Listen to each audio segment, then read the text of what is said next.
हर हर महादेव हर हर महादेव हर हर महादेव। गैरिपुण्यकौरं करुणावतारं संसारे सारं भुजगेन्द्रहारं सदा वसन्ते हृदयारविन्दे भवं भवानी सहितं नमामि। हर हर महादेव। जय भोले बाबा। हर हर महादेव हर हर महादेव। आज मैं शिव पुराण की कथा से आज अध्याय 12 के 2 पेस्ट में मतलब बड़ी वीडियो हो जाती तो मैं 12 अध्याय से सेकेंड पार्ट पढ़ाऊंगी। सदाचार संस्कार का सेकेंड पार्ट। ओके। इत्यादि मत से पाप शांति के लिए सिर पर जल छिड़कें तथा यश सच्चय इस मंत्र को पढ़कर पैर पर जल छिड़कें। इसे सांधि प्रोषण कहते हैं। आओ ही सृष्टा इत्यादि मंत्र में 3 ऋचाएं हैं और प्रत्येक ऋचाएं में गायत्री छंद के 3-3 चरण हैं। इनमें से प्रथम ऋचा के 3 चरणों का पाठ करते हुए क्रमशः पैर, मस्तक और हृदय में जल छिड़कें। दूसरी ऋचा के 3 चरणों को पढ़कर क्रमशः मस्तक, हृदय और पैर में जल छिड़कें तथा तीसरी ऋचा के 3 चरणों का पाठ करते हुए क्रमशः हृदय, पैर और मस्तक का जल से प्रोक्षण करें। इसे और मस्तक का जल से प्रोक्षण करें। इसे विद्वान पुरुष मंत्र स्नान मानते हैं। किसी अपवित्र वस्तुओं से किंचित स्पर्श हो जाने पर, अपना स्वास्थ्य ठीक न रहने पर, राजा और राष्ट्र पर भय उपस्थित होने पर तथा यात्रा काल में जल की उपस्थित न होने की व्यवस्था आ जाने पर मंत्र स्नान करना चाहिए। प्रातःकाल सूर्यस्य माँ मनुष्यस्य इत्यादि सूर्य नुवाक से तथा संयम काल से अग्निश्चिक माँ मनुष्य आर इत्यादि अग्नि संबंधी अनुवाद के जल का आचमन करके पुनः जल से अपने अंगों पर प्रोक्षण करें। मध्याह्न काल में से भी अपह परंतु इस मंत्र को आचमन करके पूर्ववत प्रोषण या मार्जन करना चाहिए। प्रातःकाल की संध्यायोपासना में गायत्री मंत्र का जाप करके 3 बार ऊपर की ओर सूर्य देव को अर्घ्य देने चाहिए। ब्राह्मण मध्य काल में गायत्री मंत्र के उच्चारण पूर्वक सूर्य को एक ही अर्घ्य देना चाहिए। फिर संयम काल आने पर पश्चिम की ओर मुख करके बैठ जाएं और पृथ्वी ही सूर्य के लिए अर्घ्य दें, ऊपर की ओर नहीं। प्रातः काल और मध्यकाल समय अंजलि में अर्घ्य जल देकर अंगुलियों की ओर से सूर्य देव को लिए अर्घ्य दें। फिर उंगलियों के छिद्र से ढलते हुए सूर्य को देखते तथा उनके लिए स्वतः प्रदक्षिणा करके शुद्ध आचमन करें। संयम काल में सूर्यास्त से 2 घड़ी पहले की हुई संध्या निष्फल होती है, क्योंकि वह साय संध्या समय नहीं है। ठीक संयम पर संध्या करनी चाहिए, ऐसी शास्त्र की आज्ञा है। यदि संध्योपासना किए बिना दिन बीत जाए तो प्रत्येक समय के लिए क्रमशः प्रायश्चित करना चाहिए। यदि एक दिन बीते तो प्रत्येक बीते हुए संध्या काल के लिए नित्य नियम के अतिरिक्त 100 गायत्री मंत्र अधिक जप करें। यदि नित्य कर्म के लुप्त हुए 10 दिन से अधिक बीत जाए तो उसके प्रायश्चित रूप में 1 लाख गायत्री मंत्र जप करना चाहिए। यदि 1 मास तक नित्य कर्म छूट जाए तो पुनः अपना उपवास संस्कार कराएं। अर्थ सिद्धि के लिए इस गौरी, कार्तिकेय, विष्णु, ब्रह्मा, चंद्रमा और यम का तथा ऐसे ही अन्य देवताओं का भी शुद्ध जल से दर्पण करें। फिर दर्पण कर कर्म को ब्रह्मपर्ण करके शुद्ध आचमन करें। तीर्थ के दक्षिण प्रास्तस्थ पट में, मंत्रालय में, देवालय में, घर में अथवा अन्य किसी नित्य स्नान स्नान में आसन पर स्थिर पूर्वक बैठकर विद्वान पुरुष अपनी बुद्धि को स्थिर करे और संपूर्ण देवताओं नमस्कार करके पहले प्रणव का जप करने के पश्चात गायत्री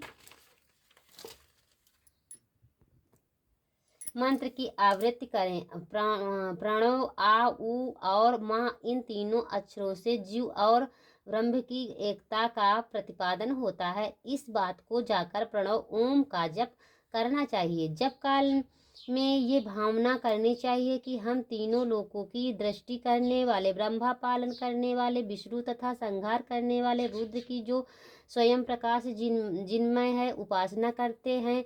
यह ब्रह्म स्वरूप ओंकार हमारी कर्मोद्रियों और ज्ञानेंद्रियों की वृत्तियों की, मन वृत्तियों की, बुद्धि वृत्तियों की सदा भोग और मोक्ष प्रदान करने वाले धर्म एवं ज्ञान और प्रेरित करें। प्रणव के इस अर्थ का बुद्धि के द्वारा चिंतन करता हुआ जो इसका जप करता है वह निश्चित ही ब्रह्म को प्राप्त कर लेता है। अथवा अर्थानुसाधन के बिना भी प्रणव का नित्य जप करना चाहिए। इससे ब्राह्मणत्व की पूर्ति होती है। ब्राह्मण तत्व की पूर्ति के लिए श्रेष्ठ ब्राह्मणों का प्रतिपादन प्रातः काल एक ही शास्त्र गायत्री मंत्र का जप करना चाहिए। मध्य काल में 100 बार और संयम काल में 28 बार जप विधि है। अन्य वर्ण के लोगों को अर्थात क्षत्रियों और वैश्यों तीनों संध्याओं के समय इस यथासाध्य गायत्री जप करना चाहिए।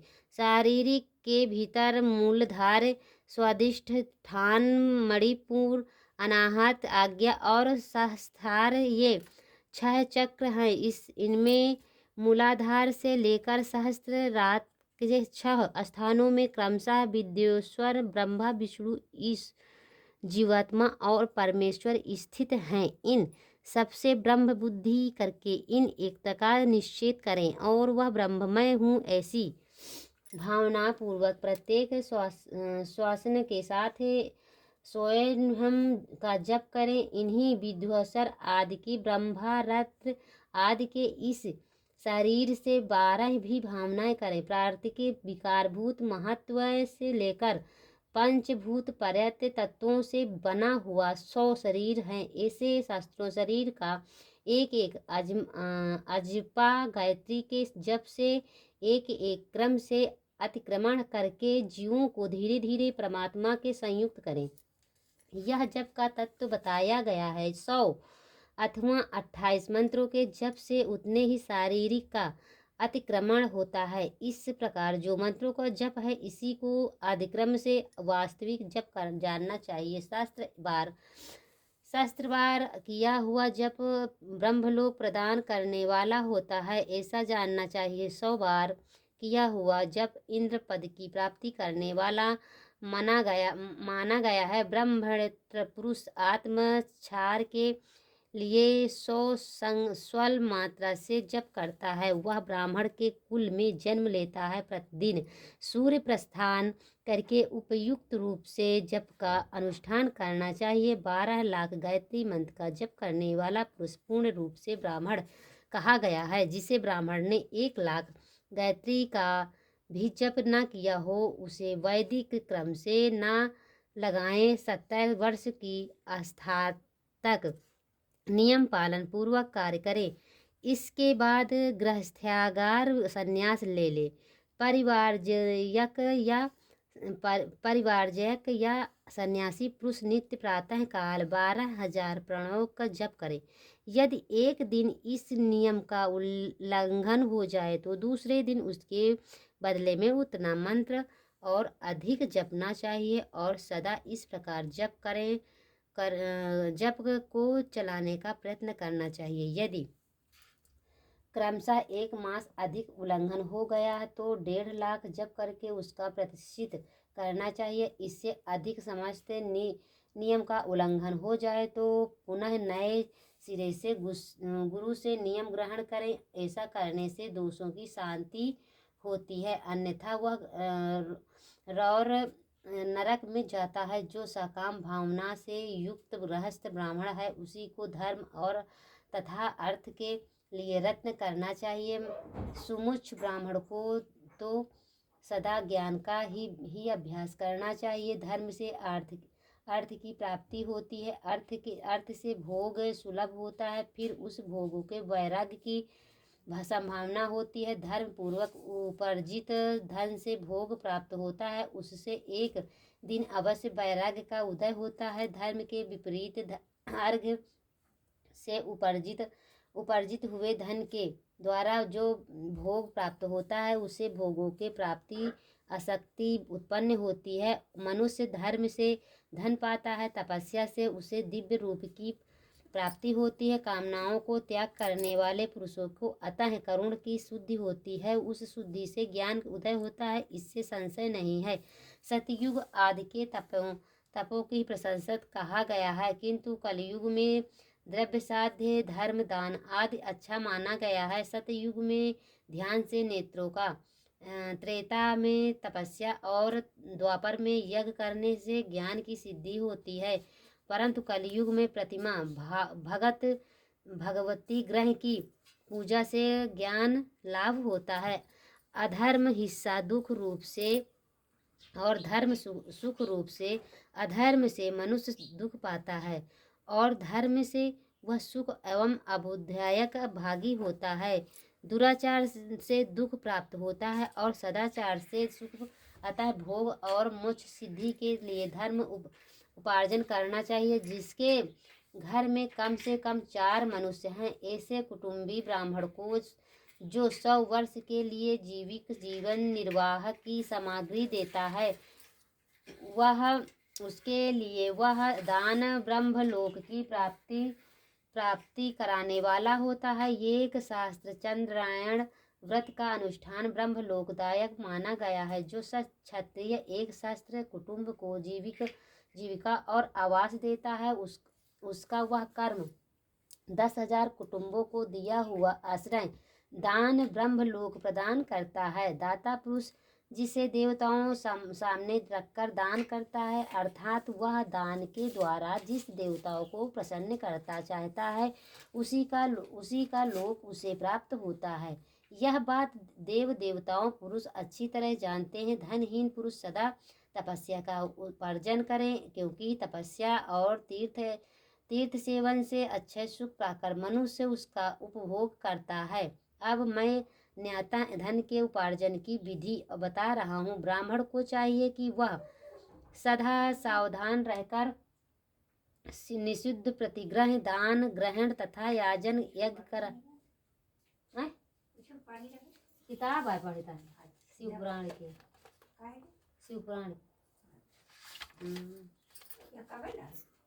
बहुत मीठे रहे, अब न पर छूट गए। साड़ी लेंगे अरे छोड़ दो किताब। अरे ना जाए धर दे, मैं देख लिया पढ़ो हम की जाए रख देख दिखा दे।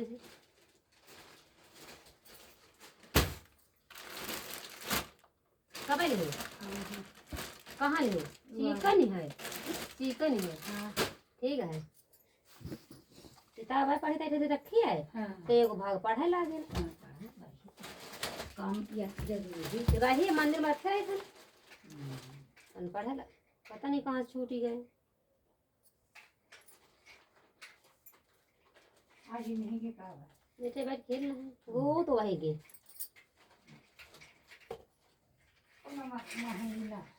कितने गए तो ठीक है, होगा चिकन है।